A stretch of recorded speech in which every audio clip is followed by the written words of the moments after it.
Quentin, I want to ask you the same question I just asked Mario about the competition on the defensive line, and there's so Yeah. much depth there, and how it compares maybe to other units you've been a part of, and even early in camp, feeling Yeah. that fire amongst each other. It definitely reminds me of like my first couple of years in Seattle. It's like we were stacked. It was like me, Jay Reed, Frank, Mike, Caleb. I mean, 1 year we had like Sheldon. So it's definitely like say from top to bottom.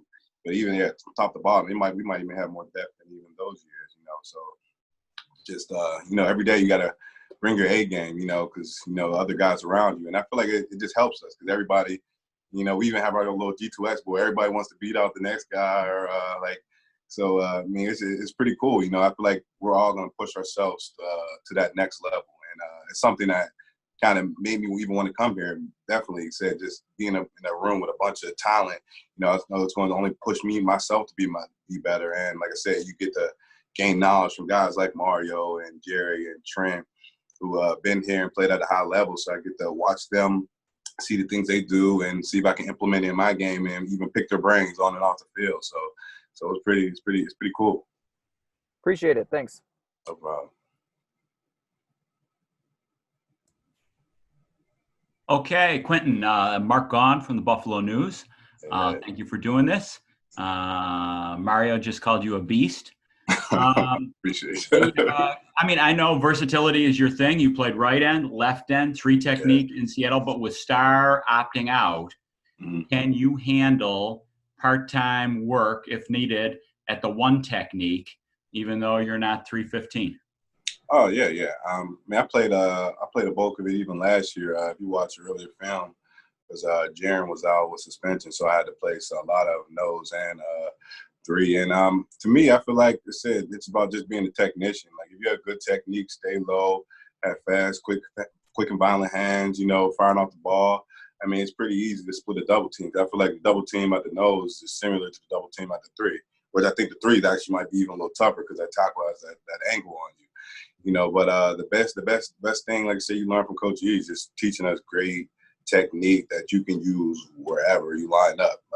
So that pretty much helps you. And I try to pride myself on being like just a technician. And like I said, I think I can handle the workload inside. And like I said, if I just use my technique and just play hard, be physical. I pride myself on being physical, so I don't shy away from that. So I'm excited for the opportunity to do more duties inside at the nose, and I think I'll do well.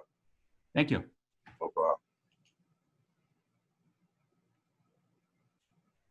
Big Q, Mookie Hawkins, Waffle Sports 1080. How you doing? I'm doing well. How about yourself? I'm good, man. Thanks God it's Friday. You coming from Seattle? Coming all the way from Seattle, and that was a great defense you played in under Pete Carroll.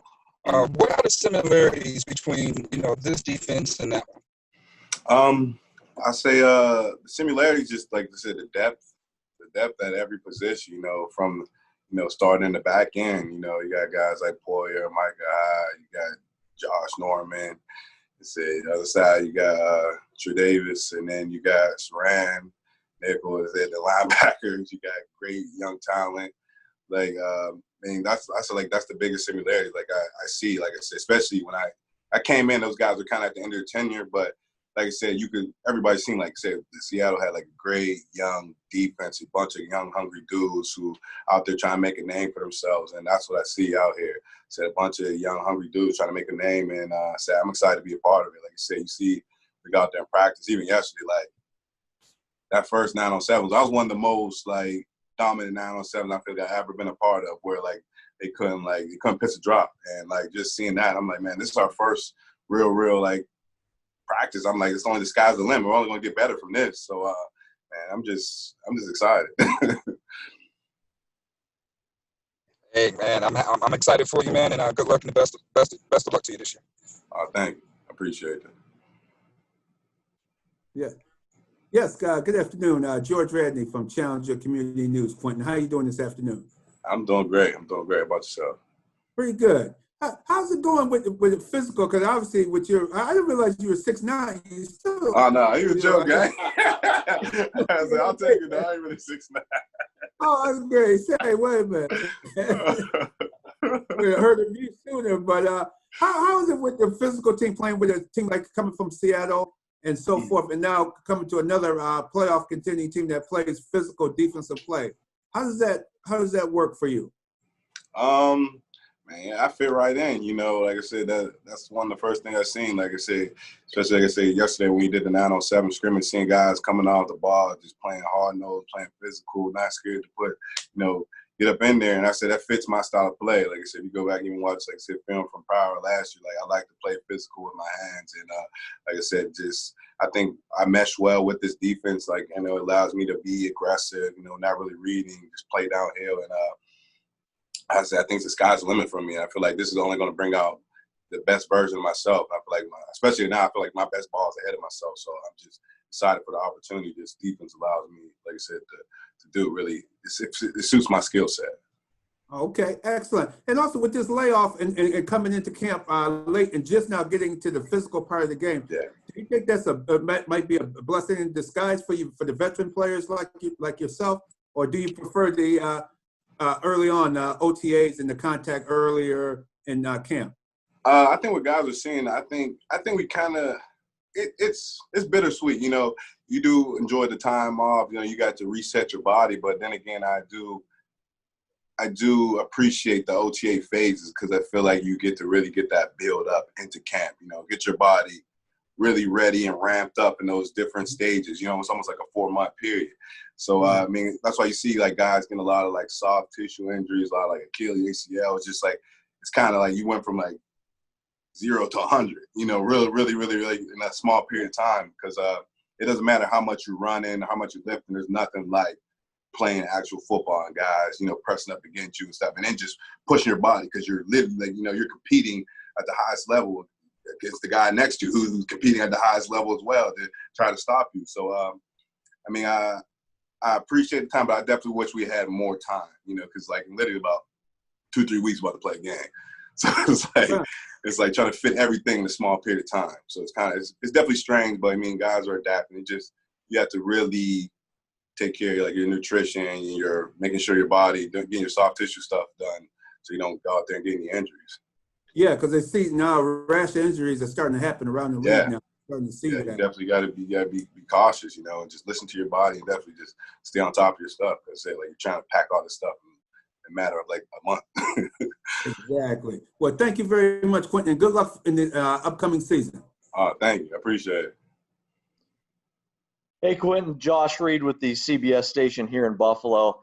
I'm going to ask you the same thing I just asked Mario. I know it's only been a short amount of time, but is there a player since you've arrived that you've gotten to see now and went, wow, I thought he was good, but wow, like maybe even a little better than you thought?